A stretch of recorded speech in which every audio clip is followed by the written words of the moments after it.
I don't know how anybody can deal with long hair, do you? Rock and roll.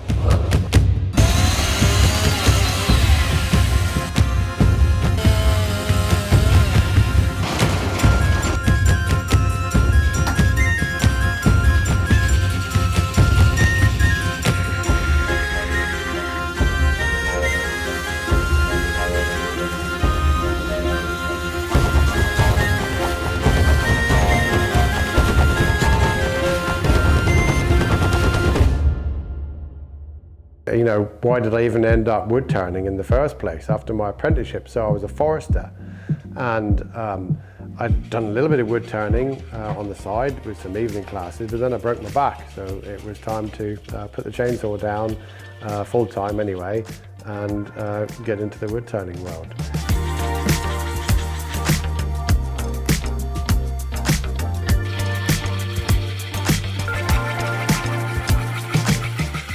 My favourite part of the whole process, cutting the tree open to start with and seeing what goodies are in there. The initial bit is excitement of what can this become, and then the last bit would be the aha moment, or I'll try better next time.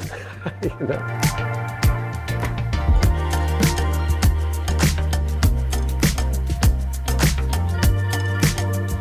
In my apprenticeship, we just hand sharpened. That was it. And barely, I don't even remember us honing. I mean, we may have honed a little on some leather, maybe a skew or something. You know, we were even cooling down our overheated steel edges in a little tin of water next to the sharpening machine. And then, of course, along comes a Tormek. And even though I was proud of the fact that I'd learned to hand sharpen, keeping profiles or bevel angles the same by hand is a thing of a great deal of practice. So that was a game changer.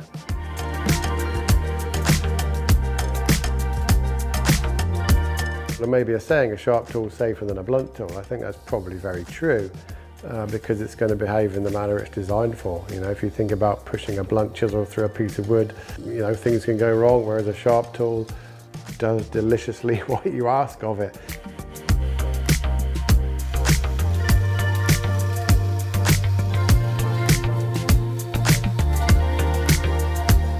So when Tormek got hold of me and asked me to make something as a statement about our relationship over the time through a piece of artwork, that was you know, an exciting proposition. The shield is just an obvious thing to do because it's a very impacting statement. That protection, it has integrity, it has strength, it's very much something from the past, so the longevity's there, it's going to last, it has a statement that lasts for some time.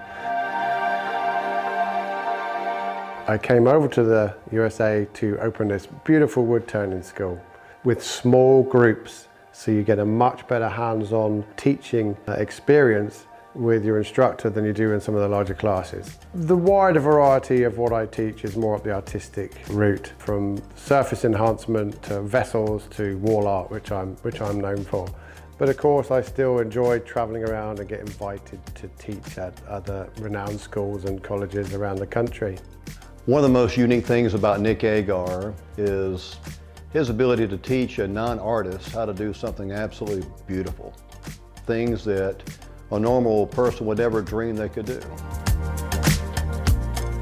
There's lots of new students, and of course, you know, I've been doing this a long time now, so I have followers and people who've come to me for classes. But rarely the variety of people that come are returners now. People who come here once, they come around, realize that it's a pretty cool, unique place in a unique environment in a pretty little town. As soon as a student enters the building, they're excited to see that they get their own sets of equipment. So people come to Nick Agar Studios, of course, to learn. At the top of the list for me is they not just leave with knowledge, but they leave inspired. And they leave with a load of their own ideas, and an inspired maker is going to continue on that journey.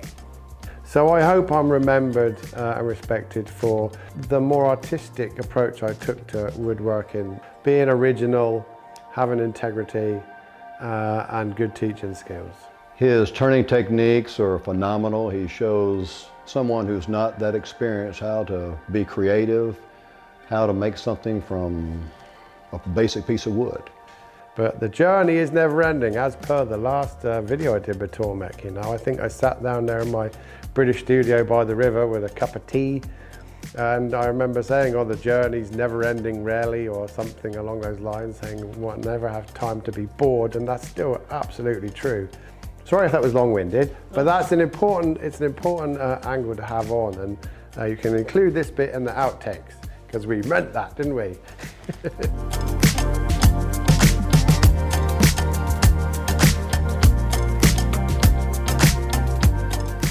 Have you ever tried cutting a cucumber with the back of a knife? It doesn't work, does it? You know, it breaks off.